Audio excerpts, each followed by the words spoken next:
शिक्षक सेवा आयोग निम्न माध्यमिक तह तृतीय श्रेणी शिक्षक पदको खुल्ला प्रतियोगितात्मक परीक्षा अन्तर्गत पार्ट 10 मा समावेश गरिएका केही महत्त्वपूर्ण प्रश्न र तिनका उत्तरहरू लिएर उपस्थित भएको छु।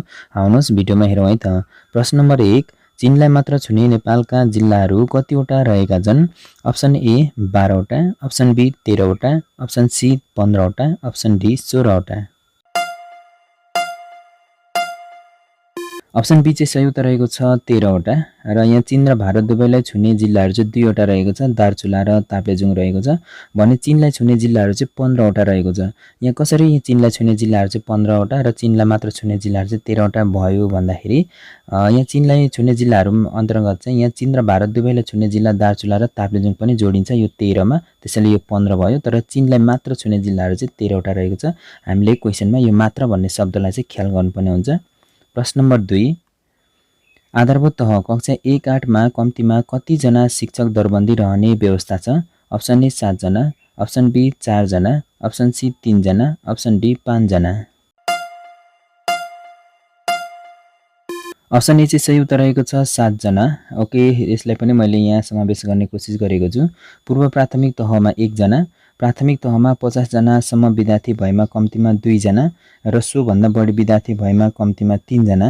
निम्न माध्यमिक तह 6-8 कक्षा सञ्चालन विद्यालयमा 4 जना र 1-8 कक्षा सञ्चालन विद्यालयमा चाहिँ कम्तीमा 7 जना। माध्यमिक तह 9-12 कक्षा सञ्चालन विद्यालयमा चाहिँ 8 जना, 6-10 कक्षा सञ्चालन विद्यालयमा कम्तीमा 9 जना र 1-10 कक्षा सञ्चालन विद्यालयमा चाहिँ 10 जना दरबन्दी रहने व्यवस्था रहेको छ।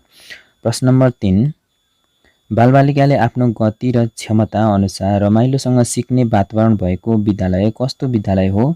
अप्सन ए समावेशी, अप्सन बी विशेष, अप्सन सी नमुना, अप्सन डी बालमैत्री। अप्सन डी चाहिँ सही उत्तर रहेको छ बालमैत्री। प्रश्न नम्बर 4, मूल्याङ्कनको शाब्दिक अर्थ तलका मध्ये कुन हो? अप्सन ए विद्यार्थीको प्रगतिको मापन गर्नु, अप्सन बी विद्यार्थीको उपलब्धिको कमजोरी पत्ता लगाउनु, अप्सन सी विद्यार्थीको उपलब्धिको लेखाजोखा गर्नु, अप्सन डी निरन्तर विद्यार्थी मूल्याङ्कन गर्नु। अप्सन सी चाहिँ सही उत्तर रहेको छ विद्यार्थीको उपलब्धिको लेखाजोखा गर्नु। प्रश्न नम्बर 5, सिकारु र सहजकर्ता आम्ने सामने नभएर पनि विभिन्न प्रविधिको माध्यमबाट आम्ने सामने भए जस्तै गरी सोझो सम्पर्कमा रहेर कुराकानी र अन्तर्क्रियाका माध्यमबाट सिक्ने सिकाउने पद्धतिलाई के भनिन्छ?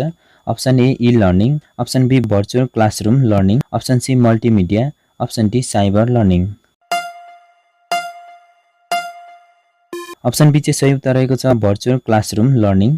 प्रश्न नम्बर 6, स्थानीय सरकार सञ्चालन ऐनमा तलको कुन कार्य क्षेत्र छैन? अप्सन ए विद्यालयको आय व्ययको लेखा अनुशासन, अप्सन बी शिक्षकको तलब भत्ता वृद्धि, अप्सन सी विद्यालयको नामाकरण, अप्सन डी विद्यार्थी सिकाइ उपलब्धिको परीक्षण। अप्सन बी चाहिँ सही उत्तर रहेको छ शिक्षकको तलब भत्ता वृद्धि। प्रश्न नम्बर 7, शिक्षक बन्नका लागि अनिवार्य रूपमा अध्यापन अनुमति पत्रको व्यवस्था हुनुपर्ने भनी सिफारिस गर्ने शिक्षा सम्बन्धी तलको कुन प्रतिवेदन हो?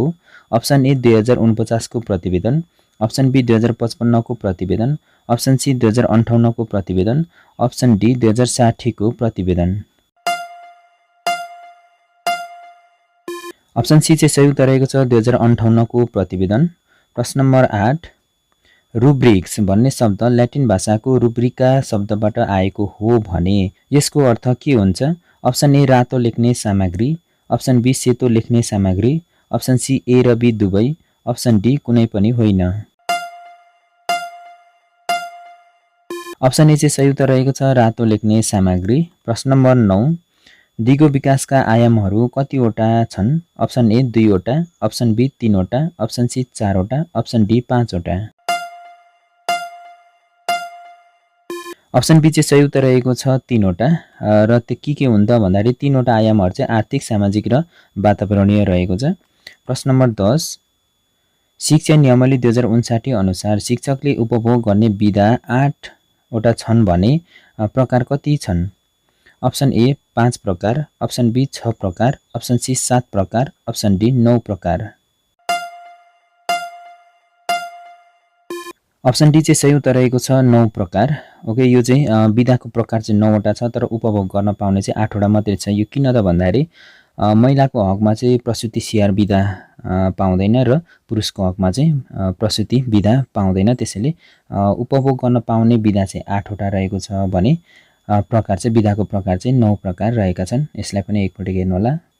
प्रश्न नम्बर 11, आधारभूत प्रौढ साक्षरता शिक्षाको सञ्चालन अवधि साधारणतया कति हुने व्यवस्था छ? अप्सन ए 3 महिना, अप्सन बी 6 महिना, अप्सन सी 1 महिना, अप्सन डी 4 महिना। अप्सन बी चाहिँ सही उत्तर रहेको छ 6 महिना।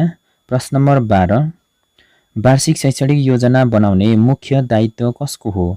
अप्सन ए विद्यालयको प्रधानाध्यापक, अप्सन बी विद्यालय व्यवस्थापन समितिका अध्यक्ष, अप्सन सी सम्बन्धित विषय शिक्षक, अप्सन डी अभिभावक शिक्षक सङ्घ।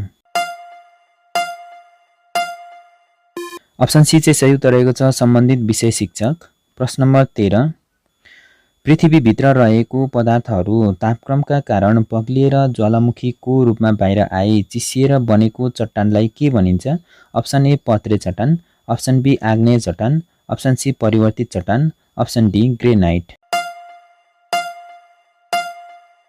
अप्सन बी चाहिँ सही उत्तर रहेको छ आग्नेय चट्टान।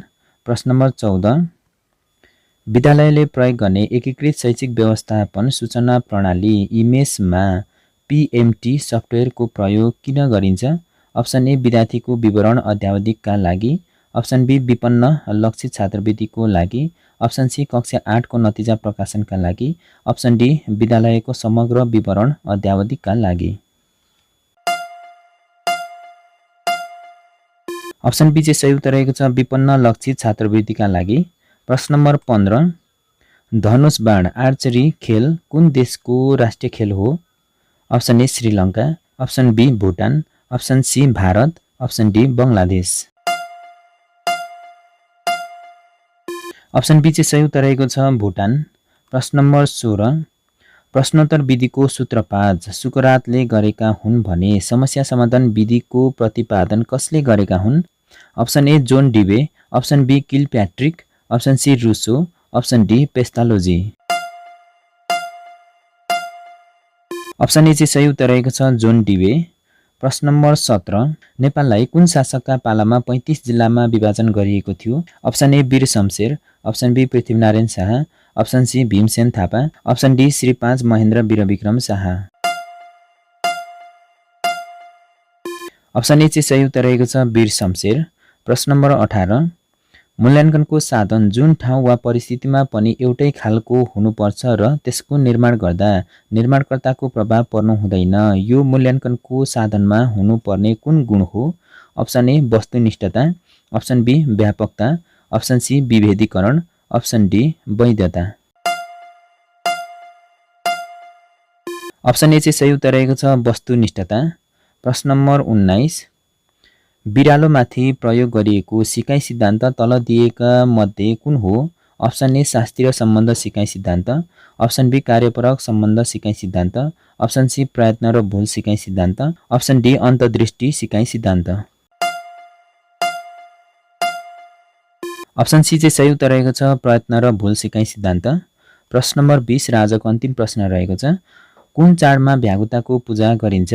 अप्सन ए जनै पूर्णिमा, option B Guru Purnima, option C Baishakh Purnima, option D Mangsir Purnima. Option B चाहिँ सही उत्तर रहेको छ गुरु पूर्णिमा।